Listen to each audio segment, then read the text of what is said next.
Bien, chers collègues, merci d'avoir répondu présent pour ce conseil communautaire. On va pouvoir démarrer tranquillement avec l'appel.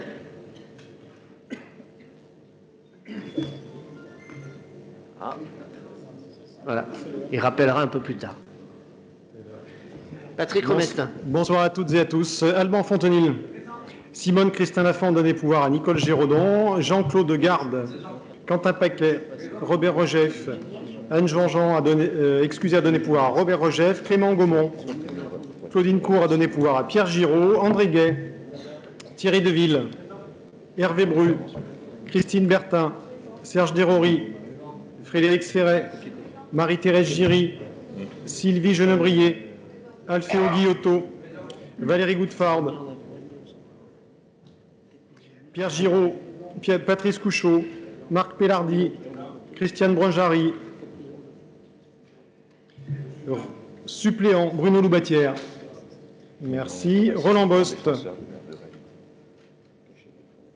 Georges Thomas, André Barthélémy, Karine Gambray, Michel Jassler, Pierre Barthélémy, Pierre, suppléant, Jean-Marc Bessac. OK. Yannick Touran. Merci. Christian Cassoulot remplacé par Pierre-François Chaud. Christophe Détrat, Dominique Guillain, Valérie Alvic, François Forcher, Jean-Philippe Montagne.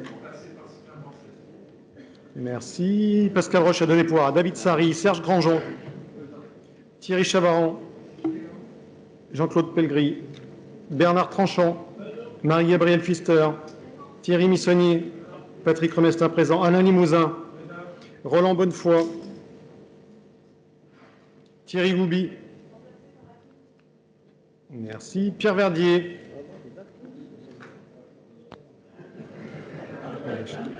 Georges Boncompin, Daniel Dubost, René Avril,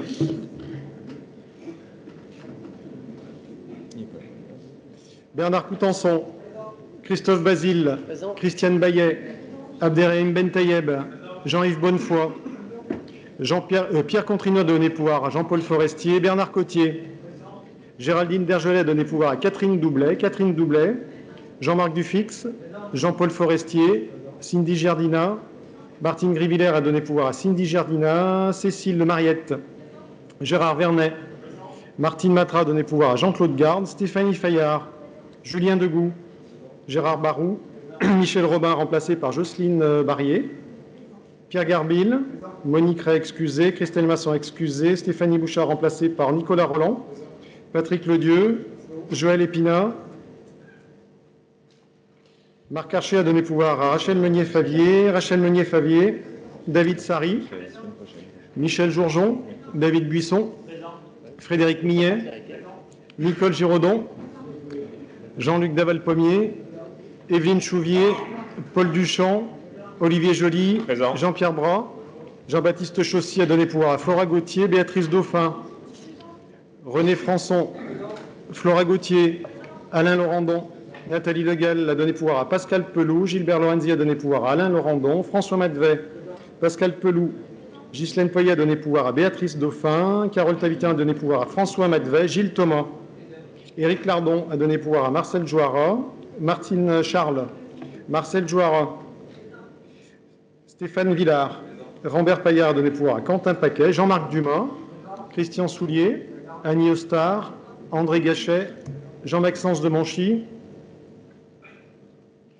Frédéric Pugnet, Pierre Drevet,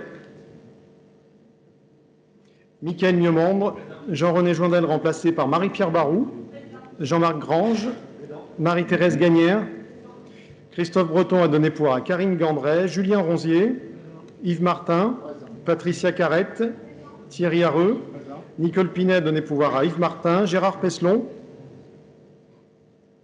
Alexandre Palmier, Yves Duport, Hervé Béal, Jean-Paul Tissot, Hervé Perronnet, Bertrand Daval. Bien, merci Patrick. Patrice Couchot était volontaire pour être secrétaire de séance, si vous en êtes d'accord, pour être secrétaire de séance. Et puis ensuite, l'approbation du procès-verbal du Conseil communautaire du 17 septembre. Est-ce qu'il y aurait des questions, des observations sur ce compte-rendu? S'il n'y en a pas, qui est contre, qui s'abstient, je vous remercie et je laisse la parole au premier vice-président Olivier Joly pour des questions finances. Oui, merci Président. Bonjour à toutes et à tous. Quelques passages d'admission en non-valeur, comme on le fait régulièrement dans cette enceinte. La première délibération concerne des admissions en non-valeur sur le budget principal et elle concerne une somme de 531,69 € à admettre au titre des créances éteintes présentées par le comptable public. Y a-t-il des questions ? Et y a-t-il des votes contre? Des abstentions? Merci. La deuxième, dans la même veine, les admissions en non-valeur, mais cette fois-ci sur le budget assainissement. Alors, pas tout à fait la même veine, parce qu'on a 41 423 € sur la liste transmise par le comptable public. 31 371 € à passer en créances irrécouvrables et 10 051 € à passer en créances éteintes. Y a-t-il des questions? Pas de questions.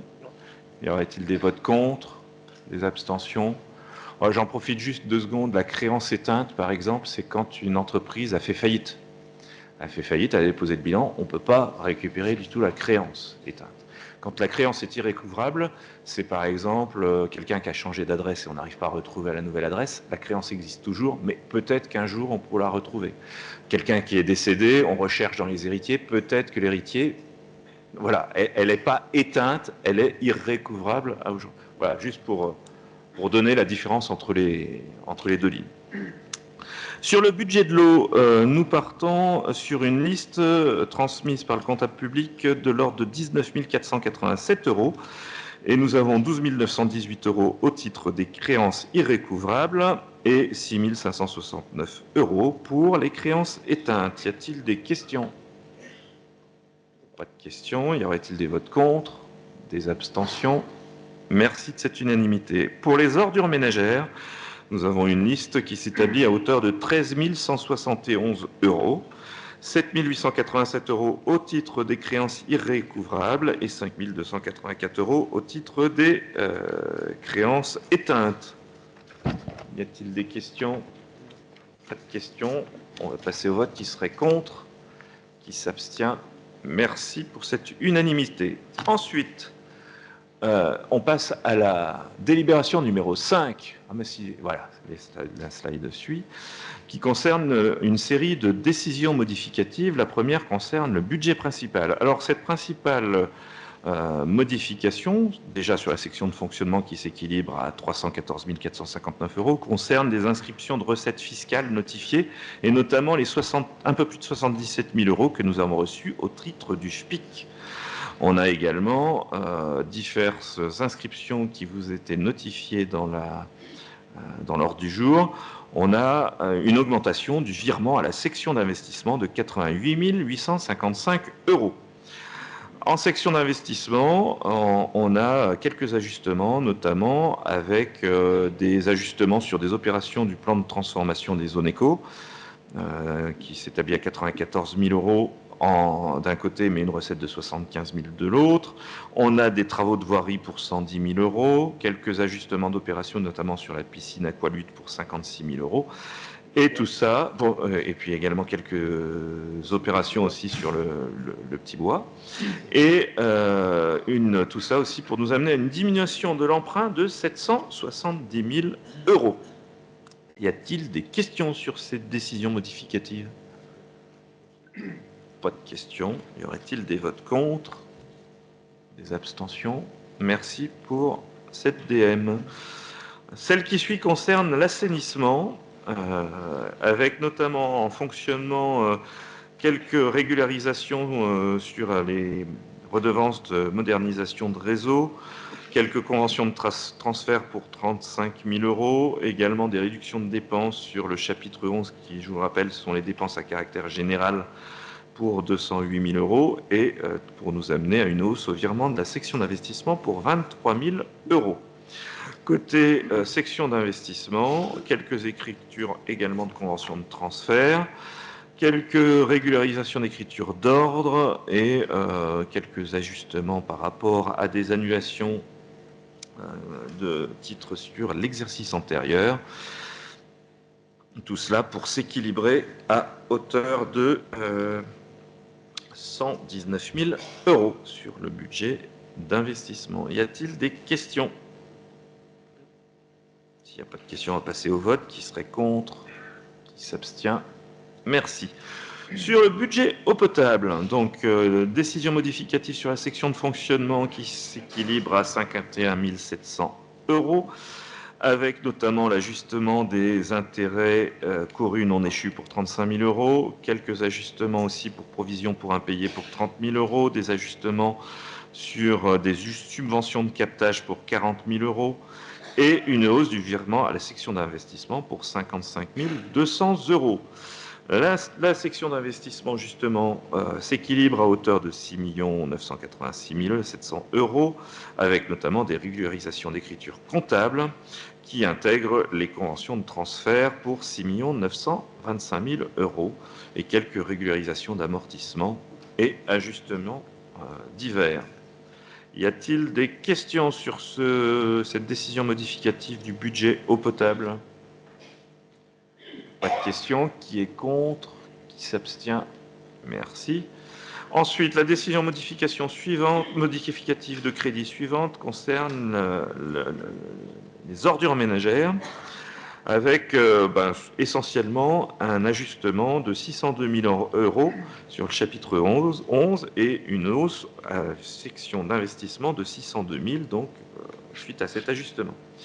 Et on retrouve en investissement ce qu'on va faire de 602 000 euros, et notamment des ajustements de crédit sur la nouvelle déchetterie du Nétrablet pour 52 000 euros concernant l'acquisition du terrain, des ajustements aussi à faire sur le coût, des coûts complémentaires sur la distribution des bacs de la Théomie à 440 000 euros, et des opérations de régie de collecte pour l'adaptation des véhicules de la collecte en régie, excusez-moi, je me suis mal exprimé, pour 110 000 euros, un renouvellement donc de véhicules. Et tout ça pour s'équilibrer encore sur les 602 000 qui sont venus de la section de fonctionnement. Y a-t-il des questions?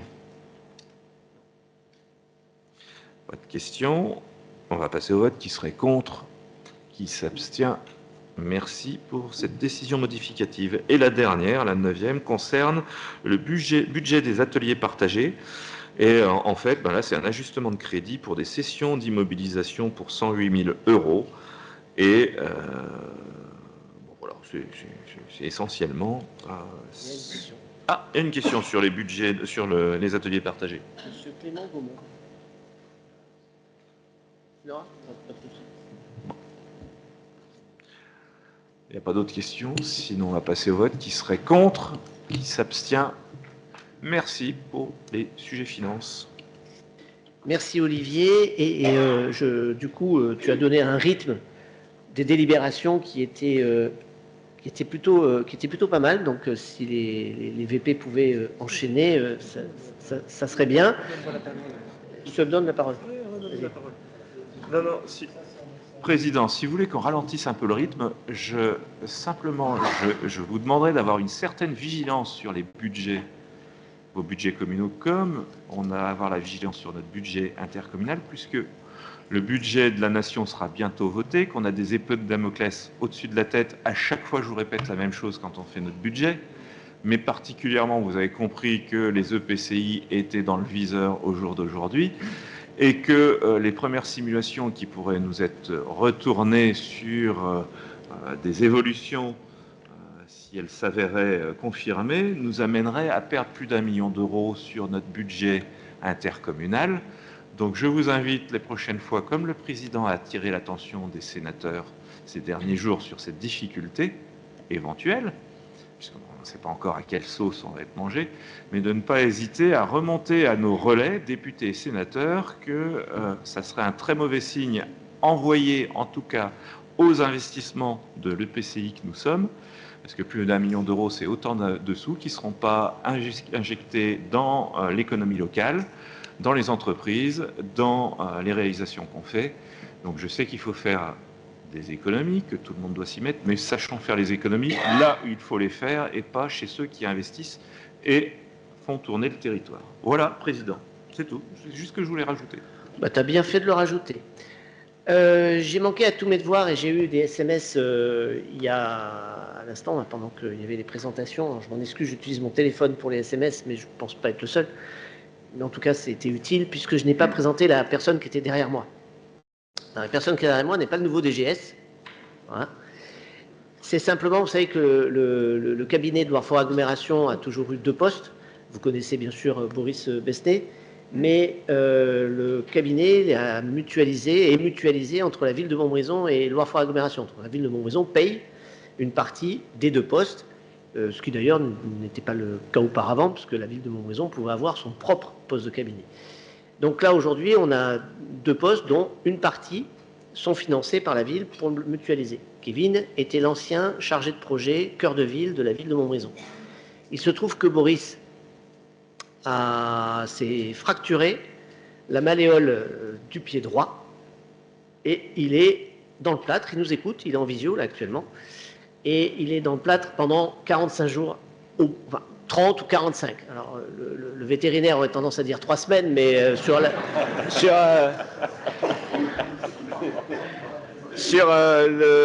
en humaine c'est plus long. Donc vous n'allez pas le voir pendant un petit moment, il est 100% en télétravail, ce qui est déjà très très bien sûr. C'est une situation qui est évidemment pas agréable pour lui et qui n'est pas forcément très agréable pour les équipes non plus de Loire-Forêt. Donc Kevin, qui avait accepté le poste de passer de chargé de projet cœur de ville à cabinet, il fallait réfléchir avant, maintenant il est de partout. Voilà. On enchaîne avec Yves Martin et la commande publique. Le nouveau DGS, pour dire, arrive le 4 novembre. Voilà, votre information complète.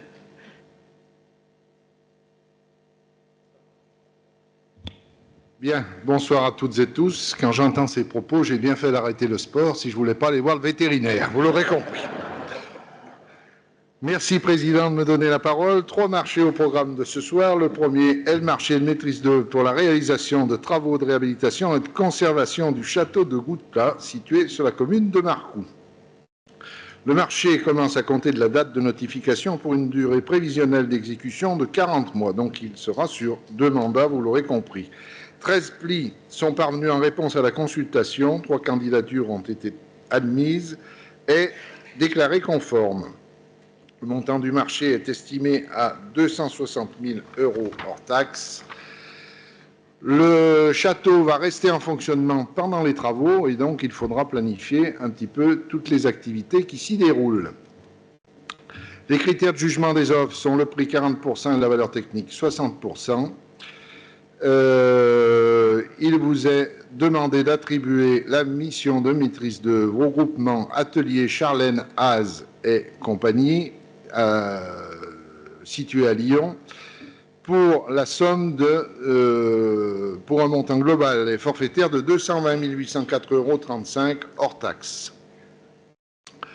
Y a-t-il des questions? Nous allons passer au vote. Qui est contre? Qui s'abstient? Je vous remercie pour l'unanimité. Deuxième marché, c'est le marché de travaux de renouvellement de conduite d'eau potable, route des Crêts, sur la commune de Bussy-Albieux. Les prestations sont divisées en 2 tranches, une tranche ferme et une tranche optionnelle.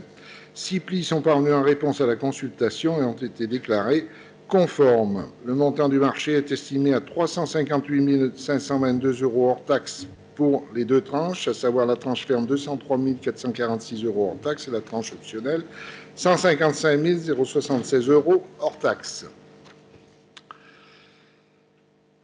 Les critères de jugement des offres sont le prix 50%, la valeur technique 50%, et il vous est proposé d'attribuer ce marché à l'entreprise SMTP pour un montant estimé maximal de 288 835,50 € hors taxes, correspondant à la tranche ferme et à la tranche optionnelle. Y a-t-il des questions?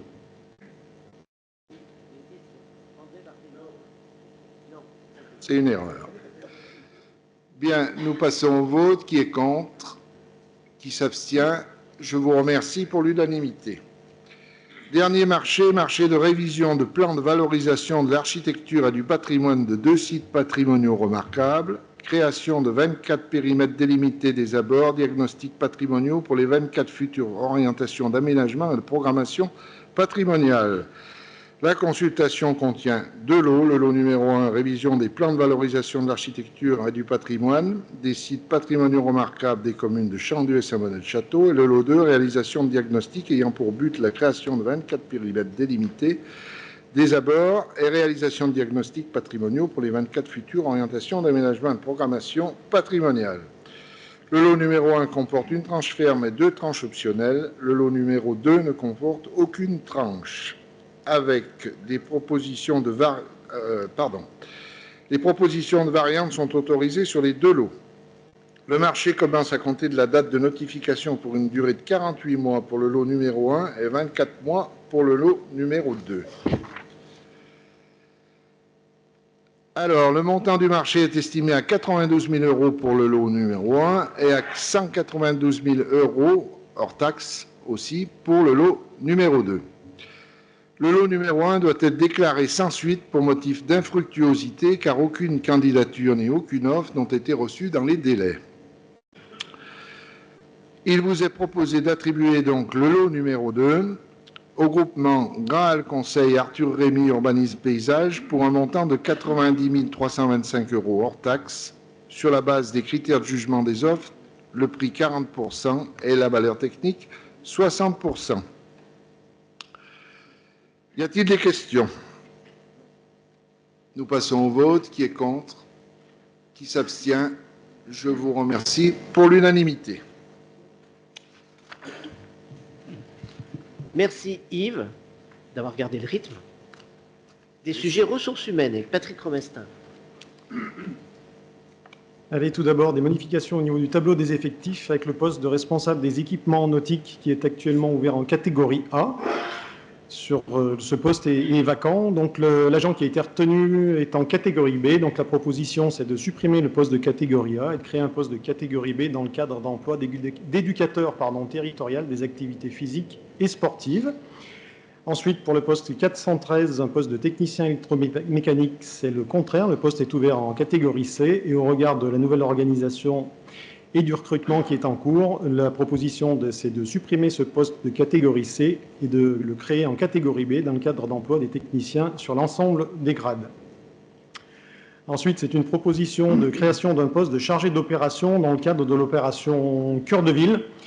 Effectivement, nous sommes lauréats du dispositif PTZC, plan de transformation des zones commerciales, et nous souhaitons conjointement avec la ville de Montbrison nous doter d'un schéma directeur pour la restructuration de la zone commerciale des Granges. Et pour cela, il vous est proposé de créer un poste en catégorie A à temps plein en contrat de projet pour une durée de 3 ans, dans le cadre d'emploi des attachés ou ingénieurs territoriaux, à savoir que ce poste est financé à hauteur de 75% par la NCT, à hauteur de 75 000 €, ce qui représente 50% du poste par la NCT, et en complément d'une subvention de 75 000 € hors taxes qui finance des études d'ingénierie. Ensuite, c'est des modifications et créations de postes dans le cadre d'une nouvelle organisation de nos déchetteries communautaires. Donc ça, c'est suite à la création de la déchetterie de Noiretable. Une étude interne a été réalisée qui nous propose une nouvelle organisation qui s'ajuste aux fréquentations et au volume de déchets déposés dans chacune de nos déchetteries. Et ça a un impact effectivement sur le tableau des effectifs et sur l'organisation, surtout au niveau de nos déchetteries de Noiretable qui va s'ouvrir, d'Artonne, sur Île-Comtal, de Saint-Just-Saint-Rambert et d'Istivareil. Et cette proposition, c'est d'une création de poste à hauteur de 0,9 ETP. Pour un poste, le numéro 371, le passage de 1 ETP à 0,8. Ensuite, un passage d'un 0,8 à 1 ETP, d'un 0,85 à 1 ETP et de 1 ETP à 0,5. Ce qui nous fait en résumé au final une augmentation de 0,55 qui correspond à la mise en service et au fonctionnement de la déchetterie de Noiretable. Et pour terminer, vous avez vu, il y a des modifications d'échelon pour 3 postes. Y aurait-il des questions ou des remarques sur ce sujet? S'il n'y en a pas, on passe au vote. Qui serait contre? Qui s'abstient? 2 abstentions, 1 vote contre. Merci. Et le point suivant, c'est des modifications de modalités d'attribution de notre RIFSEP. Nous avions pris une délibération ici même en décembre 2021 concernant la mise en place de notre RIFSEP à l'aube de 2022. Et suite à cela, nous avons reçu une lettre d'observation de la sous-préfecture qui nous demande de modifier certaines dispositions, ça en vertu du principe de parité avec la fonction publique d'État, comme vous avez pu le lire dans la note de synthèse. Et en résumé, ceci est passé en CST, qui a émis un avis favorable au CST du mois de septembre. La proposition qui est faite, c'est de supprimer la notion d'ancienneté dans le versement du RIFSEP pour les bénéficiaires, puisque nous avions 3 mois minimum de contrat auparavant, l'arrêt du versement du régime indemnitaire sur la pari FSE dans les situations suivantes, c'est-à-dire les congés de longue maladie, grave maladie et congés de longue durée. Nous affirmons par cette délibération la périodicité des versements mensuels pour l'IFSE et annuels pour CIA, ce qui était déjà pratiqué. Et ensuite, nous autorisons le versement du RIFSEP A1 dans le cadre d'emploi des administrateurs et ingénieurs en chef. Et ensuite, nous autorisons le versement de la prime de responsabilité pour les emplois fonctionnels de direction de DGS. Voilà, c'est à nouveau une délibération qui est prise suite aux remarques de la sous-préfecture. Là aussi, y aurait-il des questions? S'il n'y en a pas, qui est contre? Qui s'abstient? 2 abstentions. Je vous remercie. Merci Patrick. On poursuit avec des sujets et notamment le règlement du service eau potable. Patrice Couchot. Allez, 3 points eau potable. Donc le premier, comme vient de dire le président, bien l'ajustement du service d'eau potable. Donc on a pris la compétence depuis le 1er janvier 2020. Il s'est avéré qu'il y avait certaines lacunes ou certains trous dans la raquette, comme on dit. Et donc pendant 2 ans, on a travaillé un petit peu sur affiner un petit peu ce règlement de service, notamment la responsabilité du service de l'eau en limite de propriété, dans la propriété, quand c'est un lotissement collectif qui a été créé, ou dans un immeuble collectif. Il faut savoir qui est responsable. Donc en fait, je vous fais clair rapidement, on pose le compteur général, on va poser une vingtaine de sous-compteurs, et par contre, la distribution est du ressort de la copropriété et pas du service de l'eau, par exemple. Voilà, donc on a revu ça.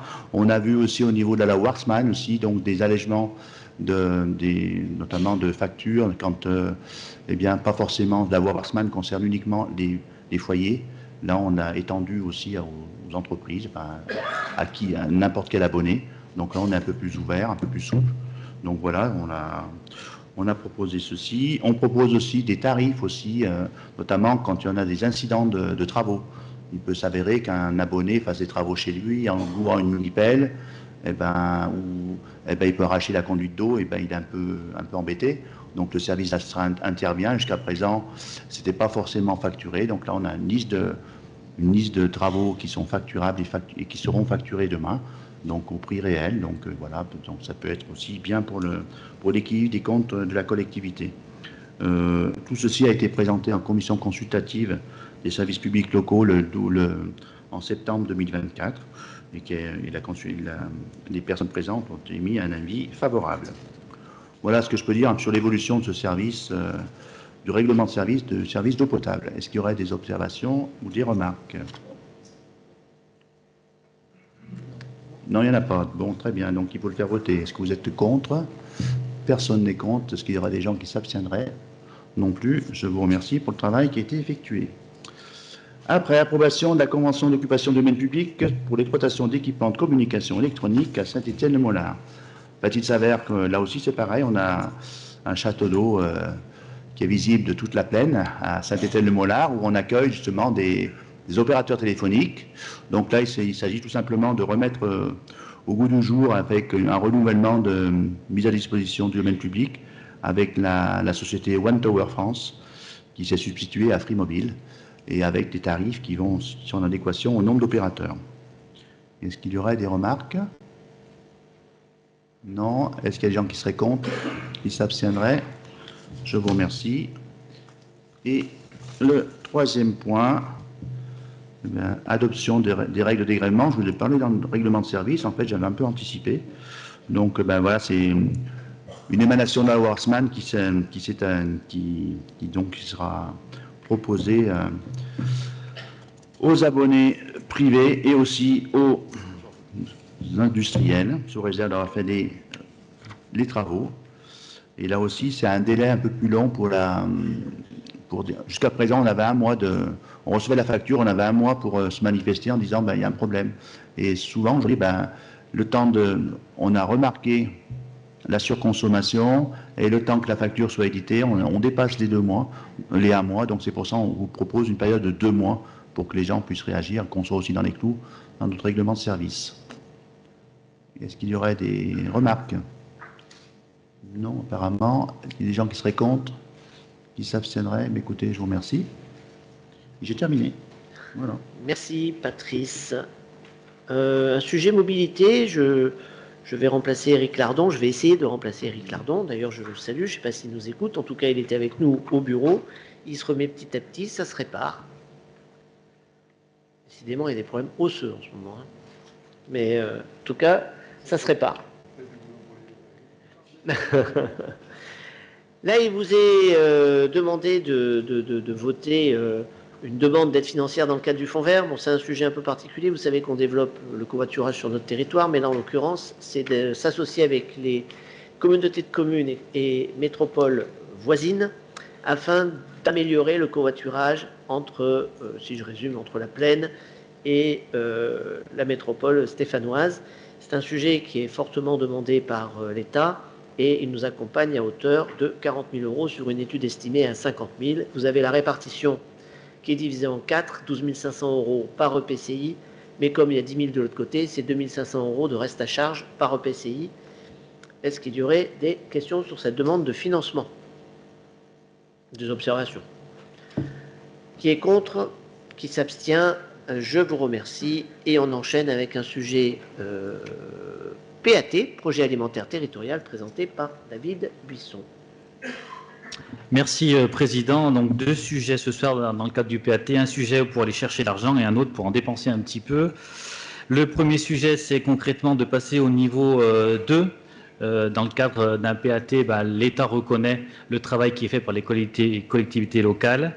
Niveau 1, c'est le niveau où on était actuellement, un PAT en émergence. On est en train de travailler sur le sujet et commencer à mettre en place des actions. Et l'idée, c'est qu'on puisse passer maintenant au niveau 2 pour pouvoir aller chercher des subventions et que l'État reconnaisse notre travail qui est fait sur le territoire. Le but, c'est de pouvoir financer une partie à 70% du poste que nous avons actuellement sur l'Orferet de la personne chargée de mission projet alimentaire territorial et également pouvoir financer quelques actions de communication. Sur cet appel à manifestation, ça nous permettrait de pouvoir récupérer 200 000 € que l'État pourrait nous distribuer si on arrive bien à passer au niveau 2. Sur le niveau 1, je vous rappelle qu'on avait pu avoir 100 000 € d'aide de l'État. Donc ce soir, il s'agit tout simplement d'approuver la candidature pour une reconnaissance du niveau 2 du projet alimentaire territorial de l'agglomération et puis d'engager pour 5 ans supplémentaires le PAT avec au moins un ETP tous les ans, solliciter une subvention dans le cadre de l'appel à candidature soutien à la structuration des projets alimentaires territoriaux de niveau 2 pour mettre en œuvre un PAT systémique et opérationnel. Est-ce qu'il y aurait des questions? S'il n'y a pas de questions, on peut passer au vote. Est-ce qu'il y en a qui seraient contre, qui s'abstiennent? Bien, je vous remercie pour pouvoir mettre en place ce dispositif de niveau 2. Voilà, pour la petite information, tous les PAT sur le département de la Loire, on est en train de faire cette transition entre le niveau 1 et le niveau 2. Deuxième sujet, donc prise de part au capital de la société coopérative d'intérêt collectif de la ferme au quartier. Alors clairement, sur les actions nombreuses que nous avons sur le PAT, on a une action qui est relativement importante et qu'on souhaite mettre en place, c'est le soutien ou la création d'une plateforme logistique pour amener au plus près notamment de la restauration collective, cantine scolaire mais pas que, des produits de qualité, biologiques, avec des coûts qui restent relativement très raisonnables. Donc on s'est posé la question depuis le début du PAT, comment faire pour arriver à que cette plateforme puisse être présente sur notre territoire. En travaillant avec les PAT voisins, de Saint-Étienne Métropole, de Forest et du Pilat, on s'aperçoit qu'on a déjà des structures qui sont présentes sur le territoire et qui fonctionnent, notamment de la ferme au quartier, qui est basée sur le stéphanois et qui aujourd'hui rayonne sur la couronne stéphanoise. L'idée, c'est qu'on puisse les accompagner pour qu'ils viennent s'implanter sur notre territoire, leur forêt agglomération. Ils le sont déjà sur des communes plutôt du sud, et l'idée, c'est qu'ils puissent venir s'implanter abondamment sur notre territoire pour permettre aux collectivités locales et à la restauration collective de pouvoir avoir des produits qui restent locaux et des produits à des coûts très raisonnables. Donc il s'agit concrètement de rentrer au capital. L'ensemble des agglomérations et des collectivités qui portent un PAT, on s'est engagé à le faire, Saint-Étienne Métropole, le Pilat et l'agglomération. Et l'objectif, donc, c'est de pouvoir rentrer au capital au 1er janvier 2025 avec une participation financière. Donc, Saint-Étienne Métropole mettrait 70 000 €, l'agglomération, donc leur forêt, donc nous 20 000 € et 10 000 € du Pilat. Et il s'agirait aussi de rentrer dans la structure, dans le collège des élus qui est créé au 1er janvier 2025 pour être aux côtés de cette structure, pour alimenter cette plateforme et nos collectivités et nos cantines scolaires, entre autres. Deux objectifs dans cette plateforme. Vous l'avez dans la note, elle a quelques soucis financiers de trésorerie aujourd'hui. S'ils n'arrivent pas à élargir leur zone de chalandise, ça va être très compliqué pour eux. Donc c'est pour ça qu'ils souhaitent aussi se tourner hors la couronne stéphanoise. Et donc ça, l'idée, c'est pour les soutenir, le premièrement. Le deuxièmement, c'est pour qu'ils puissent nous apporter des produits locaux bio sur notre territoire, et puis surtout qui viennent chercher des producteurs locaux. C'est la condition qu'on leur a mise, c'est que ce soit bien des producteurs locaux qui rentreraient dans la ferme au quartier et qui seraient redistribués dans nos territoires. Donc l'objectif, il est proposé au Conseil communautaire ce soir de prendre part au capital de la ferme au quartier à hauteur d'1 000 € correspondant à 2000 parts sociales, et d'intégrer la gouvernance au sein du Collège des collectivités locales dès le 1er janvier 2025, avec nos autres collègues des autres métropoles et communautés de communes, et de nommer un représentant titulaire et suppléant de leur forêt agglomération au sein du Collège des collectivités de la ferme au quartier. Et donc les nominations qui vous sont proposées, naturellement moi-même pour le titulaire et Marie-Gabrielle Pfister pour la suppléante. Est-ce qu'il y aura des questions? Paul Duchamp. J'ai bien compris dans ce que vient de présenter David. C'est une coopérative qui a des problèmes financiers et qui fait appel aux collectivités locales pour la sauver un petit peu. Je me pose beaucoup de questions si les communautés d'agglo commencent à rentrer dans le capital des coopératives. Ça m'interroge un peu. Parce que moi, je voudrais savoir combien cette coopérative de quartier a des actions sur notre secteur, combien de producteurs sont concernés, parce que je trouve quand même que 20 000 €, et puis ça m'inquiète un peu, parce que c'est pas facile à gérer, le problème agricole. Parce que tu disais, pour avoir des produits pas chers, je suis pas trop d'accord avec toi, parce que si on commence à parler des produits pas chers, ça veut dire que les producteurs ne seront pas valorisés. Voilà, sur ce point, je suis pas trop d'accord. C'est le programme agricole, PAD, je pense que c'est très dur aujourd'hui. Et tout à l'heure, on a voté un emploi total. Je suis pas contre, il faut essayer. Mais moi, ça m'interroge en tant qu'ancien agriculteur de voir que l'aglo va s'engager dans une coopérative qui a le siège sur Saint-Étienne. Il faudrait bien savoir les actions et si ça va être bénéfique pour notre secteur. Combien de producteurs sont concernés? Comment ils vont organiser ça? Le nom du président, je ne le connais pas. C'est un conseil d'administration de combien de personnes? Je ne sais pas comment ça a été géré. Voilà, parce qu'on voit bien quand même s'il n'y a pas l'apport de Loire-Forêt, ça veut dire que la coopérative est à la fin. Alors là, c'est un peu une remarque que je fais. Je ne voterai pas contre, mais je mets quand même un petit bémol, peut-être ce qui peut se passer, mais peut-être que vous avez mieux d'informations. J'ai peut-être tort, mais moi ça m'interroge un peu, en ayant vécu des responsabilités agricoles, c'est pas toujours facile à gérer quand il faut relever la barrière. Merci de votre attention. Alors, je peux répondre à toutes tes questions, mais si je les prends une par une, ça va prendre peut-être un peu de temps.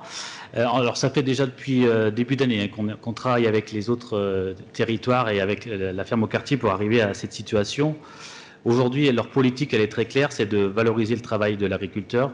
Donc, ils payent bien le produit qu'ils achètent au bon coût et ils revendent avec des marges très faibles. Voilà, c'est ce qui permet c'est ce qui a fait leur spécificité depuis 2015, parce que ça fait maintenant bientôt 10 ans qu'ils existent. Et c'est vrai qu'ils se rendent compte aujourd'hui que le Covid est passé par là, qu'ils ont quelques soucis de trésorerie, mais aujourd'hui à la tête de cette structure, c'est des agriculteurs, des maraîchers. Le président, c'est un maraîcher. Et donc, ils ont à cœur de pouvoir poursuivre l'aventure en élargissant leur périmètre. Évidemment, on s'est posé la question, est-ce qu'on y va, est-ce qu'on n'y va pas? Aujourd'hui, cette plateforme existe, elle est relativement très pertinente sur le Stéphanois, et on ne doute pas qu'elle sera pertinente aussi sur leur forêt agglomération. Donc, les gages qu'on a avec eux, je les ai, voilà, sur une page recto verso, ils s'engagent à démarcher une cinquantaine de clients sur le territoire de leur forêt pour être présents, et puis également une trentaine de fournisseurs, de producteurs et d'agriculteurs sur le territoire pour qu'il y ait bien des produits de notre agglomération qui rentrent dans cette plateforme. Donc ça, c'est chiffré. Aujourd'hui, pour vous dire clairement, le chiffre d'affaires de cette structure, c'est 1 million d'euros. Ils souhaitent développer et augmenter leur chiffre d'affaires à 1 500 000 euros. Et sur notre territoire, aujourd'hui, la valeur qui est faite sur les communes qui travaillent déjà avec la ferme au quartier, c'est 50 000 euros. Ils souhaitent arriver à hauteur de 300 000 euros de chiffre d'affaires sur notre territoire. Donc voilà, tout est très calibré et on peut espérer de savoir où on va, en sachant qu'évidemment, l'inconnu, c'est qu'aujourd'hui, ils sont au pied du mur au niveau trésorerie. Ils ont besoin de l'argent des collectivités pour aller chercher d'autres financements. C'est malheureusement le seul choix qu'ils ont, puisqu'ils sont déjà allés voir les banques. Les banques leur ont dit, si vous avez le soutien des collectivités, on viendra avec vous, on vous soutiendra. Donc c'est pour ça qu'on fait l'effort, leur forêt agglomération, Saint-Étienne Métropole et le Puy-là, de les accompagner pour qu'on puisse continuer l'aventure avec eux. Nous, ils n'auraient pas de problème de trésorerie s'il fallait qu'on crée une plateforme logistique sur notre territoire. C'est pas 20 000 euros qu'il faudrait mettre, ça serait largement beaucoup plus. Et donc on souhaite, et le COPIL a travaillé dans ce sens, travailler avec déjà ce qui existe, parce que c'est dommage qu'on a créé une nouvelle plateforme qui certes serait sur notre territoire, mais qui se ferait concurrence. Quand on parle de produits locaux, notamment sur des PAT, il faut plutôt voir la vision départementale. Voilà, donc c'est pour ça qu'on souhaite abondamment aller sur cette structure, mais il y a une part d'inconnu évidemment. On siégera en tant qu'élu dans ce collège et on pourra évidemment exprimer notre soutien à ces structures ou pallier aux différences qu'on aura si on s'aperçoit que ça ne va pas dans le sens qu'on souhaite. Alors, on va enchaîner avec, merci David pour cette réponse, avec 4 prises de parole. Alors, Jean-Marc Dufix, dans l'ordre, Jean-Marc Dufix, Thierry Chavaran, Jean-Philippe Montagne, mais c'est son collègue, et Daniel Dubost. Alors, Jean-Marc Dufix. Je voulais juste prendre un peu la suite de Paul Duchamp. Il y a effectivement une interrogation à s'engager dans un dispositif qui, somme toute, est privé. C'est une coopérative, certes. Donc, la notion de risque qu'il y a à prendre, je ne vais pas voter contre, ce n'est pas l'idée. Moi, je me mets dans la perspective de ce qu'est et de ce que va devenir l'agriculture au sens large du terme. C'est-à-dire qu'on est dans des questionnements extrêmement forts aujourd'hui sur l'agriculture. On a vu les crises qui sont passées. Les crises, elles sont toujours en train de couver. Et à un moment ou à un autre, elles vont aussi remonter. Le bio a souffert beaucoup pendant la période Covid. Donc qu'on soutienne le bio, je suis 100% d'accord. Mais effectivement, je pense qu'il faut qu'on ait une grande vigilance. D'abord sur la mise en place d'un tel système qui a un grand intérêt et qu'on le porte, je trouve ça plutôt positif. Mais il faut qu'on pense aussi la façon dont on le porte pour que cette agriculture, demain, se transforme et devienne une agriculture plus locale, plus respectueuse de l'environnement et plus près des citoyens, ce qui va dans le sens du PAT de tout à l'heure. Ok, alors il y a des micros qui sont éteints. Si vous voulez garder votre ordre, il fallait laisser les micros allumés. Donc du coup, c'est Jean-Philippe Montagne maintenant. Attends, il faut que je te mette ton truc. Oui. Je vais être très court, il y a défaut d'être vénal. Il y a 2 petites questions et 2 chiffres qui me manquent pour pouvoir statuer. C'était effectivement le pourcentage que nous allons représenter, puisque je ne connais pas les règles de la coopérative, mais j'imagine qu'il doit se rapprocher d'une entreprise assez classique. Ça, c'était une chose. Et après, si on parle entrepreneuriat, parce que finalement, on touche ça du doigt, c'était quelque part un seuil de rentabilité. On a parlé d'1 million d'euros. A priori, aujourd'hui, ce n'est pas suffisant pour être à l'équilibre, c'est ce que j'ai entendu. On parle d'1,5 million. Est-ce qu'on s'enfonce un peu plus ou on sort le nez de l'eau? Je dis ça parce que c'est des chiffres qui, enfin, moi, me sonnent en tout cas. Je n'irai pas beaucoup plus loin sur, après, le soutien qu'on peut apporter à cette structure, qui me paraît bien évidemment en réseau court très importante. Mais quelques chiffres, effectivement, pour engager des fonds publics, m'aideraient effectivement à prendre une position plutôt positive. J'ai la chance, j'ai les 2 chiffres, donc c'est bien. Concrètement, sur le chiffre d'affaires, aujourd'hui, pour qu'une plateforme départementale puisse survivre et prospérer, c'est 1,5 million de chiffre d'affaires qu'il faut arriver à faire. C'est pour ça qu'ils veulent atteindre cet objectif. Donc, ce n'est pas par hasard qu'ils ont prévu 1,5 million sur 2025 et puis se développer plus pour les années à venir. Après, sur le pourcentage que ça va représenter sur notre agglomération, aujourd'hui, 100% de leur chiffre d'affaires est fait exclusivement sur la couronne stéphanoise, un petit peu sur nos communes du sud de l'agglomération, et l'objectif, ça serait plutôt qu'on puisse atteindre 20% de cette partie 100%. Après, sur la participation au capital, ça va peser finalement peu, puisque aujourd'hui, ils ouvrent le capital à hauteur de 100 000 euros, 100 000 euros qu'ils souhaitent aller chercher sur la prospectivité de l'aide des administrés, et 100 000 euros qui viendraient des collectivités, donc c'est à peu près 10%. On représente de l'apport du capital. Voilà, de l'apport du capital. De l'apport. Hein. Ils cherchent 200 000, on donne 20 000. Thierry Chavant. Oui, je voudrais faire une petite réserve. Concernant le PAT, ça fait déjà 2 ans que nous travaillons avec Loire-Forêt. Nous avons rencontré les producteurs dans les forums. Dans de nombreux cas, notre échec actuel, c'est le manque de volume. Lorsqu'on travaille, on est loin. Alors vous allez créer quelque chose qui est sur Saint-Étienne, très bien, mais quelles seront les dispositions pour qu'elle soit alimentée à 60 km de Saint-Étienne quand on aura des livraisons faibles? C'est le problème, il est là, c'est que chaque fois qu'on demande quelque chose, il faut du volume. Et travailler avec quelque chose qui est sur Saint-Étienne, ça m'inquiète. C'est pas que je les crains, je les connais pas ces gens.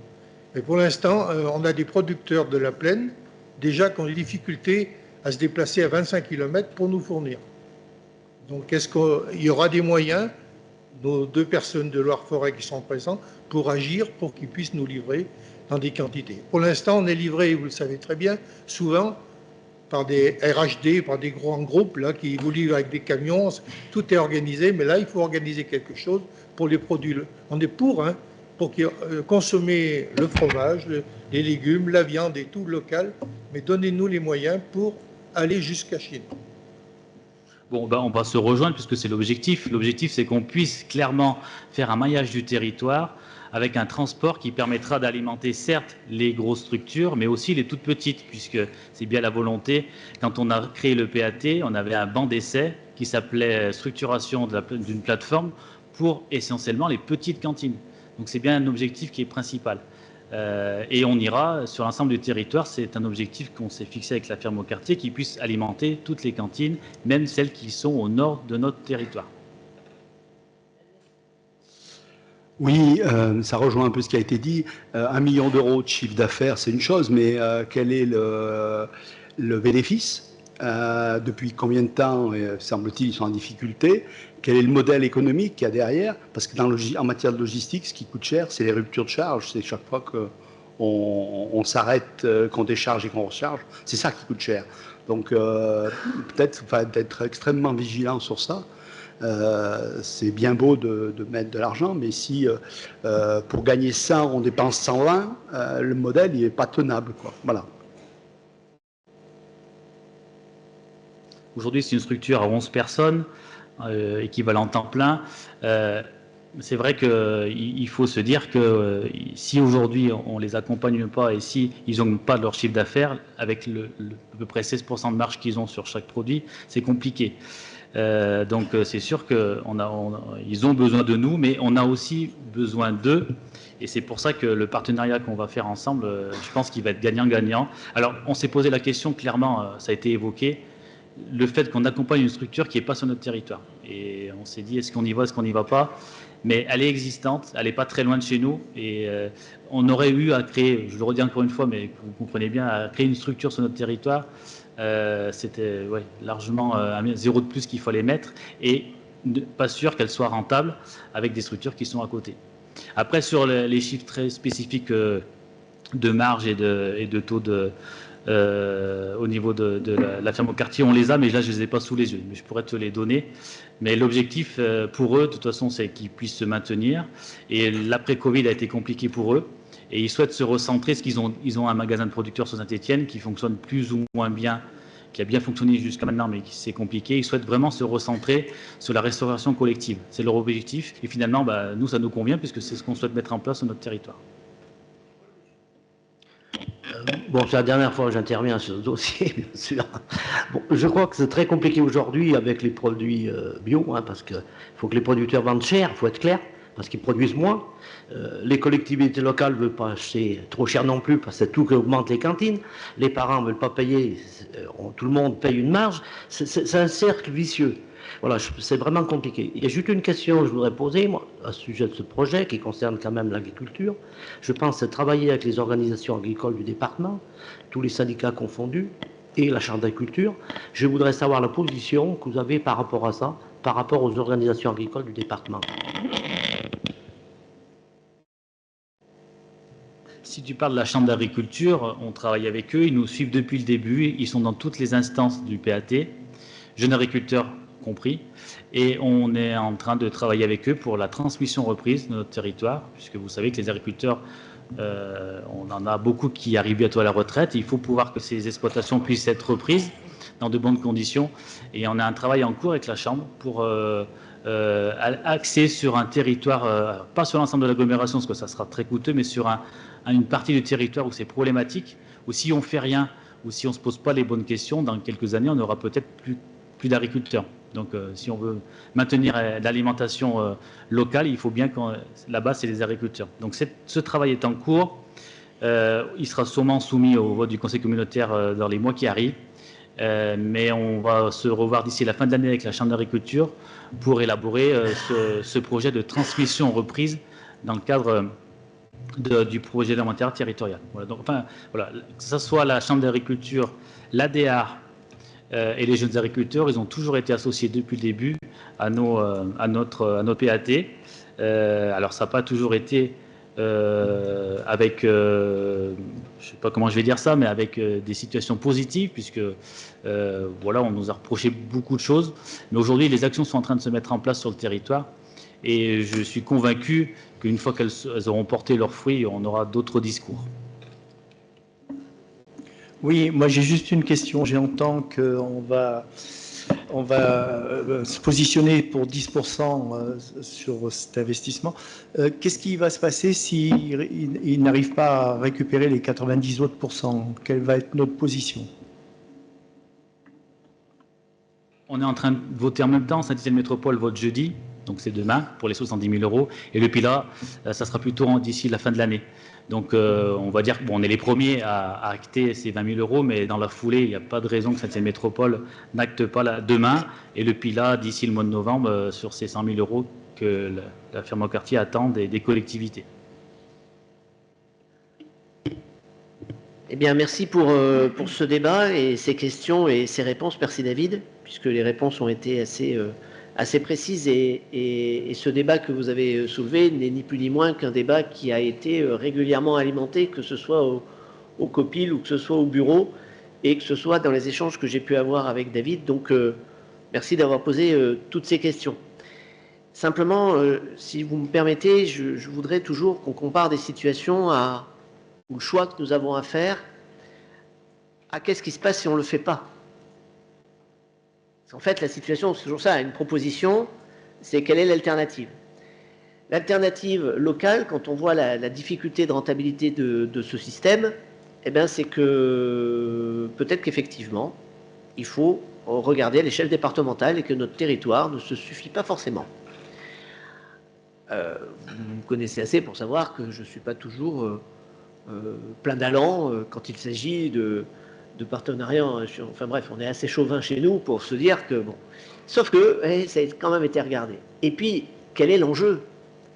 Projet alimentaire territorial, c'est quel est l'enjeu? On a une chance inouïe. On est un territoire rural. On est un territoire qui produit.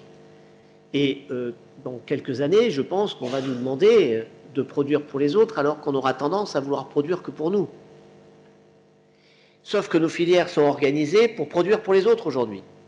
Le système n'est pas fait pour être en circuit court. Et l'enjeu, il est énorme parce qu'il faut le façonner pour qu'il devienne circuit court et accessoirement alimenter les autres qui ne peuvent pas avoir de circuit court.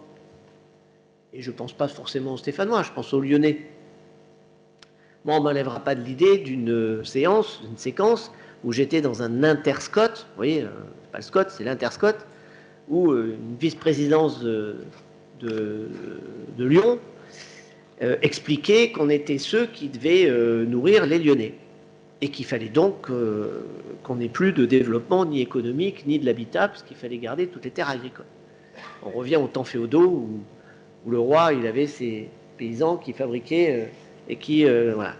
Donc je veux dire que le système est à modifier en profondeur et l'enjeu il est énorme. Et j'allais dire que ce qui est en train de se faire avec les 20 000 €, c'est une petite goutte d'eau d'un système qui essaye de se maintenir, d'émerger, et qui ne va être peut-être de survivre, peut-être, mais s'il ne survit pas, il restera quoi? Il survivra quoi? C'est-à-dire que le problème, c'est que la plateforme aujourd'hui locale, on ne l'a pas, hein. La logistique, on ne l'a pas du tout, et la filière économique des agriculteurs, elle n'existe pas pour le faire. Là, on a un embryon de quelque chose qui existe depuis 2015, qui est en difficulté. Il veut se tourner vers notre territoire. Bah, j'ai envie de dire, eh bien, c'est 20 000 €. Hein. On discute de 20 000. Et on discute de 20 000 en one shot, puisque c'est une entrée au capital. Alors que la demande, elle pouvait être, et on ne l'a pas validé, ce n'est pas la proposition qui vous est faite, de 20 000 en fonctionnement. Là, c'est 20 000 en entrée de capital pour qu'on rentre au conseil d'administration. Voilà. C'est, oui, vous pouvez le considérer comme ça, on paye pour voir, mais ce n'est pas du fonctionnement, et on rentre dans le conseil d'administration avec titulaire David Buisson et Marie-Gabrielle Pfister. Ouais, je dirais que face à l'enjeu qui nous attend, c'est finalement peu de choses et je n'ai pas d'alternative. Le risque, il est à 20 000 € sur les 200 000 demandés. J'ai connu des délibérations qui étaient plus engageantes. Voilà, David. Bon, du coup, je vous propose qu'on puisse voter. Donc, il est proposé au Conseil communautaire ce soir donc, de prendre part au capital de la ferme au quartier à hauteur de 20 000 €, qui correspond du coup à 2 000 parts sociales, et d'intégrer sa gouvernance au sein du Collège des collectivités locales. Je rappelle avec d'autres collectivités, Saint-Étienne Métropole et le Pilat, et de nommer un représentant titulaire et un suppléant de leur agglomération au sein du Collège des collectivités locales de la ferme au quartier. Est-ce qu'il y en a qui seraient contre? D'autres qui s'abstiennent? Bien, je vous remercie. Merci beaucoup. On poursuit avec la modification numéro 2 du PLUI à 45. Patrick Ledieu. Merci, Président. Bonsoir à tous. Vous allez être surpris, bien sûr, je vous parle PLUI, mais pour une fois, on va peut-être faire court, puisqu'il s'agit du PLUI à 45 et de la deuxième modification concernant ce PLUI. Vous le savez, le PLUI est un document d'urbanisme évolutif et il est nécessaire de d'adapter les pièces réglementaires afin d'en prendre en compte les projets à court terme tout en assurant la cohérence avec les orientations générales du document. C'est ce qu'on s'était dit depuis le début et nous en sommes donc à cette deuxième procédure de modification de droit commun qui aura notamment pour objectif, je vous synthétise un petit peu ce qui se trouve dans le document en termes d'objectifs, qui va de réduire les capacités constructibles de certains secteurs, à modifier les alignements commerciaux à protéger en passant par compléter et faire évoluer la liste des secteurs de mixité sociale, les évolutions d'OAP, d'adapter le règlement écrit et de compléter son annexe et bien sûr de créer de nouveaux STECAL. Ça, le STECAL, c'est toujours parfait c'est toujours quelque chose qui vient solutionner un certain nombre de problématiques ou d'adapter leur périmètre déjà existant. Il est donc proposé au Conseil communautaire de bien vouloir prescrire la modification numéro 2 du plan local d'urbanisme intercommunal à 45 communes. Bon, on sort clairement du champ habituel. Pas de question. Qui est contre? Qui s'abstient? Merci pour la deuxième modif. Valérie Goutfard, merci Patrick, pour le bilan annuel du PLH. Bonsoir à tous. Voilà, donc comme chaque année, je vais vous faire un bilan annuel de notre PLH. Pour rappel, il a été voté en 2020 pour une période de 6 ans pour un montant de 12 millions d'euros et qui intègre bien sûr la totalité des 87 communes. Ce bilan annuel établi donc sur la période d'avril 2023 à 2024. Donc, il est constitué de 2 parties. La première partie est consacrée aux chiffres clés de l'Observatoire, de l'habitat et du foncier. La seconde partie dresse le bilan des différentes actions de notre programme. Les actions dites support, qui correspondent à l'animation du projet urbain que Claudine Cour anime. Donc, on accompagne différentes communes, vous les voyez dans la note de synthèse, Chambles, Bonson, Saint-Didier, sous Rochefort, et puis on va démarrer sur les communes de Verrières et Husson. On poursuit d'accompagner nos communes PTV, Petites Villes de Demain, au nombre de 4 sur Loire-Forêt. Nous avons lancé une étude préopérationnelle pour la mise en place de l'opération LOPA-RU multisite sur 4 communes Petites Villes de Demain. Et on réalise des études sur le marché local de l'immobilier en partenariat avec Épure. Au niveau des actions à destination plus des communes, sur ces 4 premières années, ça fait 536 logements sociaux publics qui ont été financés, 60 en acquisition, amélioration et 476 en construction neuve, et qui représentent un montant quand même de 2 millions d'euros. Et puis nous avons accompagné 9 projets communaux pour la réhabilitation ou la création de logements accompagnant ces communes-là, et ça représente 19 logements sur ces 9 communes.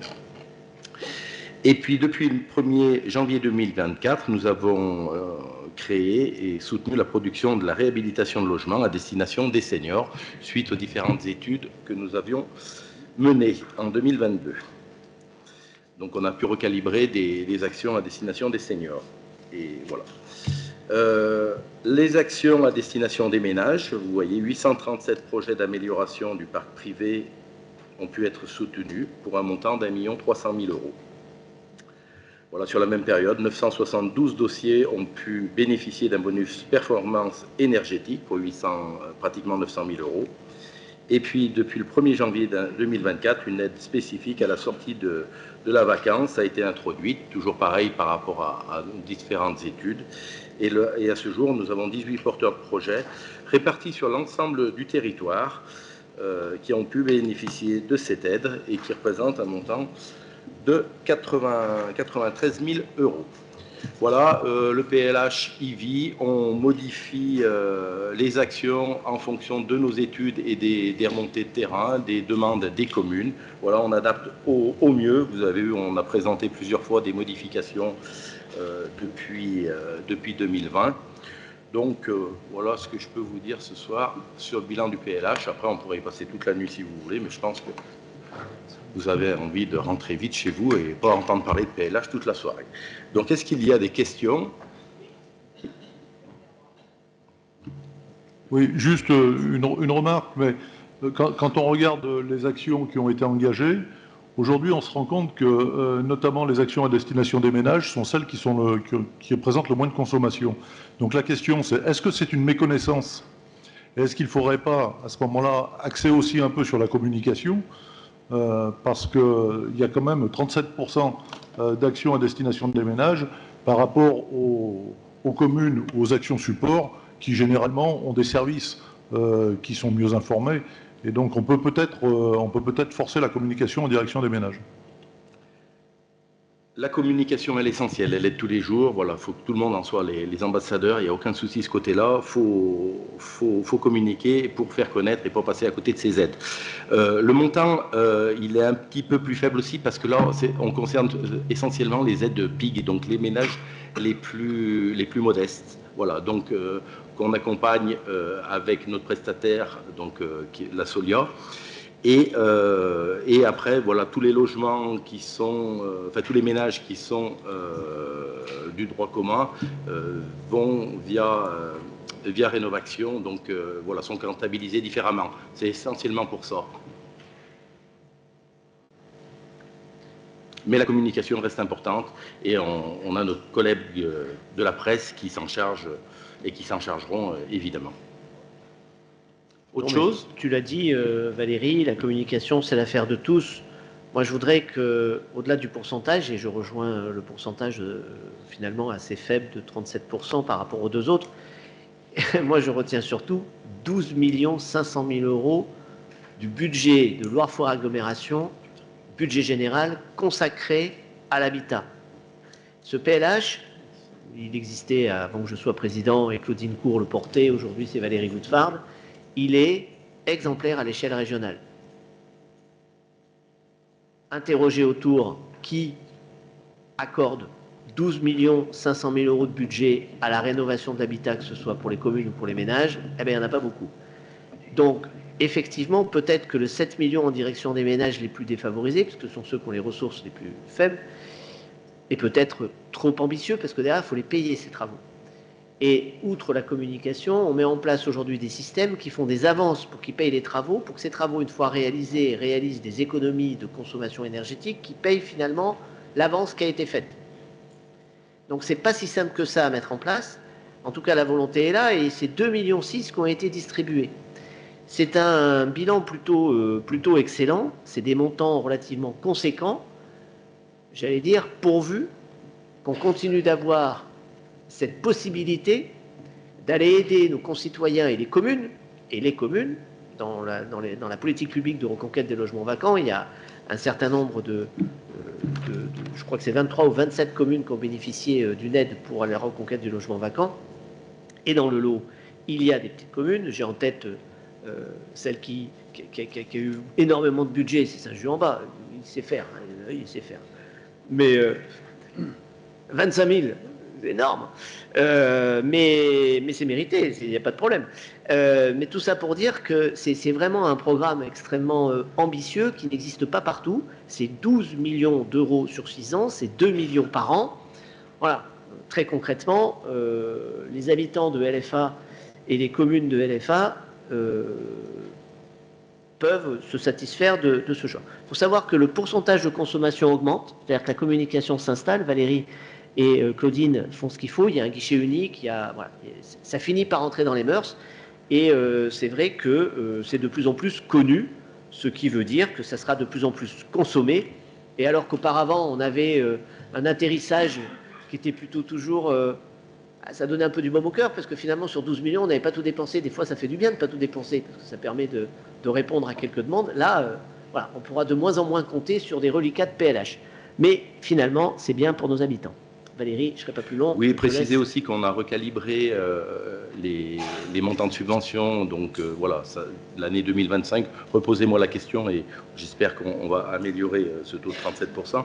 Dire aussi que les 51%, c'est aussi à destination des ménages parce que ça va beaucoup sur les bailleurs et indirectement les ménages qui sont chez les bailleurs. Donc voilà, il n'y a rien de... C'est vraiment à destination des... On pourrait le détailler plus précisément, mais c'est toujours des ménages. Voilà, écoutez, s'il n'y a pas d'autres questions, est-ce que vous êtes d'accord pour approuver ce bilan annuel de notre PLH et d'autoriser notre président à le signer? Pas d'objection, pas de vote contre? Eh bien, je vous remercie. Parfait, on poursuit avec un sujet assainissement. Thierry Hareux. Merci Président, bonsoir à tous. Donc c'est une autorisation de modification sur un marché de travaux d'urgence qu'on a sur le secteur sud-ouest où on a un petit peu consommé, hélas. Donc pour être tranquille et pour faire les travaux jusqu'à la fin de l'année, on a besoin de rajouter 15 000 € sur l'ensemble du budget. Donc on vous demande de monter ce montant de travaux à 120 000 €. Y a-t-il des questions? Nous allons passer au vote. Qui s'abstient? Qui est contre? Merci pour l'unanimité. Merci Thierry. Un fonds de concours petite randonnée pédestre présenté par Robert Ogef.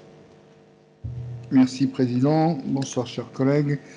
Il s'agit de vous proposer la création d'un fonds de concours orienté vers les communes dans le cadre du schéma global qu'on entretient au niveau du développement de la randonnée en partenariat avec le comité départemental pédestre de la Loire.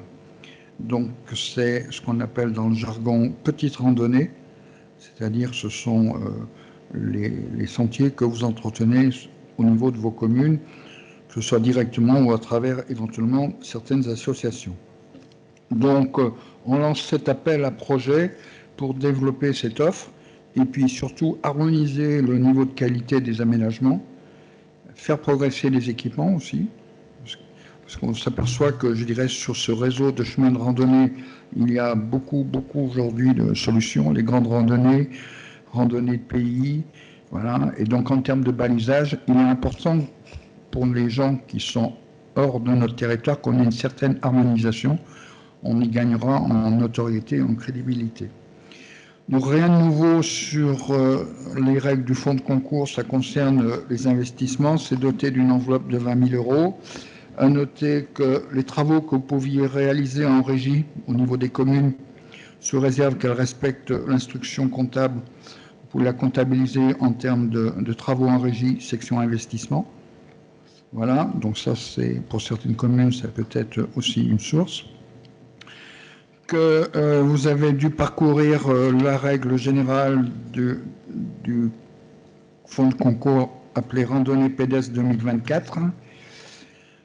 Qu'on participe au maximum à hauteur de 5 000 €, toujours à hauteur de 50%, que la clôture de cet appel à projet, là on est désolé, ça va être un peu rapide, mais pour ceux qui seront prêts, vous allez pouvoir candidater très rapidement dès après-demain.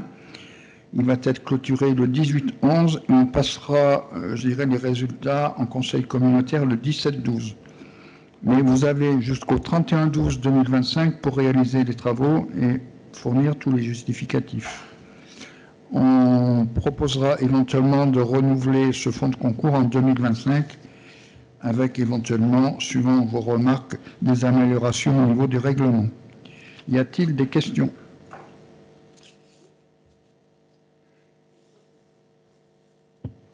Ouais, c'est pas vraiment une question, mais c'est plutôt une remarque qui m'a été faite par les élus qui s'occupent d'un dossier de fléchage d'un petit parcours de randonnée qu'on a sur la commune avec deux autres communes limitrophes. C'est ce montant plancher de 2 000 € en fait. Ça pourrait inciter éventuellement des communes à grossir un peu la facture. De mon côté, je ne suis pas au fait des devis qui sont actuellement faits sur nos 3 communes d'ailleurs, mais ils n'arrivent peut-être pas à 2 000 €. Et bon, s'il faut arriver à 2 000 €, on va y arriver, mais c'est un peu... on nous demande de faire des économies et là on nous pousse un peu à la consommation. Donc peut-être qu'il aurait fallu mettre un montant plancher, mais un peu moindre. Ou pas du tout de montant plancher, sachant que je ne connais pas une commune qui va faire une demande de subvention de 100 € à leur forêt par exemple. Oui, enfin, je note bien votre remarque. En fait, on a mis ce plancher justement pour éviter des projets, si vous voulez, qui n'aient pas beaucoup de valeur, quoi. Donc en fait, l'idée, c'est qu'on demande aux communes de continuer à améliorer leurs sentiers, d'accord, que ce soit avec des tables d'orientation, avec, du fléchage, du panneau. Tout le monde sait faire du fléchage. Mais si on regarde dans les offres qu'il y a aujourd'hui avec les vrais professionnels, on a des choix à faire en termes de qualité. Et par définition, les qualités, ça a toujours un prix. Mais on a bien noté, parce qu'on a pris en compte cette remarque, on a bien noté qu'on allait y réfléchir pour voir s'il y a d'autres communes qui font effectivement la même remarque. Y a-t-il d'autres questions? Parfait. Donc, qui est contre? Qui s'abstient? Merci pour cette unanimité. J'en profite, Président, avant de vous rendre la parole, que pour ceux qui étaient absents à la conférence de maire, sur la table de droite, j'ai laissé les documents de synthèse de la stratégie de développement du tourisme issue du travail dans le cadre du plan Avenir Montagne 2024-2030. Voilà, merci. Merci de cette précision. Et puis pour la question, j'ai pas voulu répondre. Enfin, j'ai pas pensé à répondre au moment du vote, mais étant donné que j'imagine que ce sera annuel cette affaire-là. C'est pas un one shot. Donc si d'aventure on a un certain nombre de dossiers qui bloquent à cause de ce montant de plancher, on va peut-être revoir la copie. Probablement, voilà. On va regarder. C'est un début. On fera évoluer le règlement. Sur la revitalisation des centres-bourgs, on retourne à Valérie Goudfard qui va nous le faire succinctement. Bon. Alors, c'est pour répondre à une demande de la mairie de Boin qui avait mis déjà ce périmètre plutôt centre-bourg, centre-ville de Boin, du permis de louer. Donc, c'était essentiellement pour lutter contre les marchands de sommeil. Ça marche très très bien. On a des très bons retours dans notre groupe LHI. Et voilà, ils ont demandé de faire une extension de ce périmètre. Voilà. Donc je ne pourrais pas vous définir à la parcelle, mais je pense qu'on peut faire confiance à la mairie de Bois pour que ça soit cohérent avec eux. Voilà. Est-ce qu'il y a des questions? Voilà, ben, je vous demande d'approuver l'amendement du périmètre sur lequel s'appliquera l'autorisation préalable à la mise à location sur la commune de Bois-sur-Lignon, d'approuver la date d'entrée en vigueur de l'amendement du périmètre à compter du 15 mars 2025 et d'autoriser le président à signer tous les documents nécessaires à ce périmètre. Voilà. Eh bien, écoutez, je vous remercie. Pour précision, voilà, on n'a que 4 communes. On n'a pas, mais vous êtes tous d'accord. Voilà. Pour information, seulement 4 communes dans la Loire ont instauré le permis de louer. Et demain, on en fera une présentation auprès de la DDT de la Loire, voilà, sur le permis de louer qui s'applique sur Bois-sur-Lignon. Voilà, merci. Parfait, merci Valérie. Donc, si j'ai bien compris, il n'y a pas de vote contre et pas d'abstention. Ça marche. On poursuit avec des sujets présentés par Jean-Paul Forestier, que ce soit le plan de transformation des zones commerciales ou une acquisition, de parcelles sur la Tourette. Subvention au titre du plan de transformation des zones commerciales, le PTZC.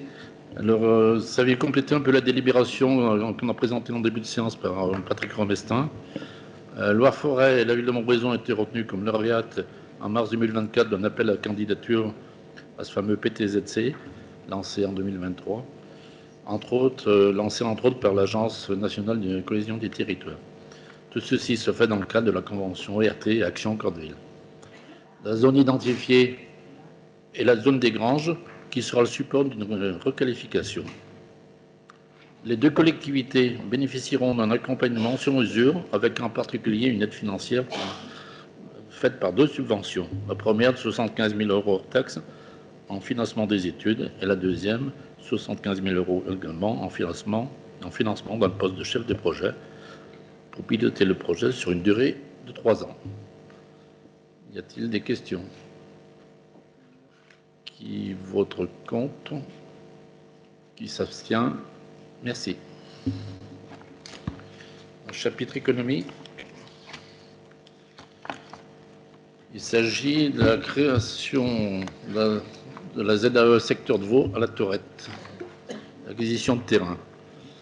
Loire-Forêt envisage d'aménager la zone d'activité sur ce secteur afin de proposer une offre foncière conséquente. La partie nord a été acquise en 2023 et aujourd'hui il s'agit de la partie sud d'une surface de 7 700 m².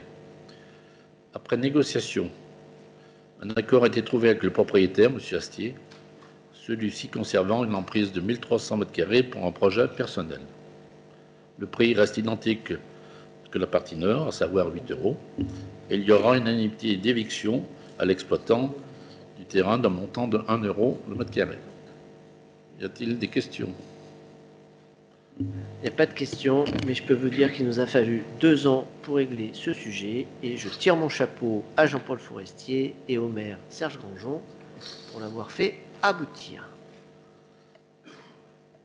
Pas de questions. Qui vote contre? Qui s'abstient? Merci. Et on termine par un sujet voirie, présenté par Georges Thomas, sur la plus... presque la plus belle commune de Loire-Forêt Agglomération. C'est tout simple, c'est vrai. Allez le dire alors. Merci, Monsieur le Président. Bonsoir, bonsoir, mes chers collègues. Alors, effectivement, il s'agit de la si belle et tellement sympathique commune de Graintilleux. Mais si. Et donc, un fonds de concours retour voirie. Comme vous le savez, bien sûr, Loire-Forêt peut avoir recours au dispositif des fonds de concours pour aider la commune à financer un équipement structurant municipal sans lien obligatoire avec la compétence voirie lorsque cette commune, bien entendu, en fait la demande. Il faut répondre à un certain nombre de critères que vous connaissez et qui sont expliqués dans le document que vous avez sous les yeux. Et ce qui est important, c'est que Loire-Forêt financera ce fonds de concours par prélèvement sur l'enveloppe voirie d'initiative communale. Et donc, la commune de Graintilleux, dont on vient de parler, souhaite avoir recours à ce dispositif cette année pour la fourniture et la pose d'une pompe à chaleur pour la salle des fêtes pour un montant subventionnable de 15 582 avec un montant maximum de fonds de concours 7 791. Et donc, le fonds de concours apporté par LFA serait de 7 766 €. Précisons que ce dossier ne fait pas appel d'une demande de fonds de concours auprès de Loire-Forêt dans le cadre du fonds de soutien aux communes. On ne pouvait pas cumuler. Avez-vous des questions? Eh bien, qui serait contre? Et qui s'abstiendrait? Eh bien, merci pour Graintilleux. Merci Georges. Est-ce qu'il y aurait des questions sur les décisions et conventions contrats du président? S'il n'y en a pas, simplement vous rappeler la conférence des maires de la semaine prochaine à 19h30 spécifique PLUI.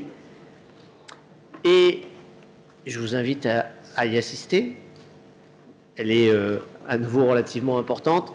Et puis le prochain conseil communautaire, le jeudi, attention, le jeudi 21 novembre, je crois que ça tombe sur la semaine du congrès des maires à Paris, la raison pour laquelle ça a été décalé au jeudi, même si tout le monde ne pourra pas être là le jeudi, j'imagine, et le mardi 17 décembre pour le conseil communautaire d'après. Donc, attention, jeudi 21, conseil communautaire. On avait le conseil municipal. Ah ben, entre le congrès des maires et les conseils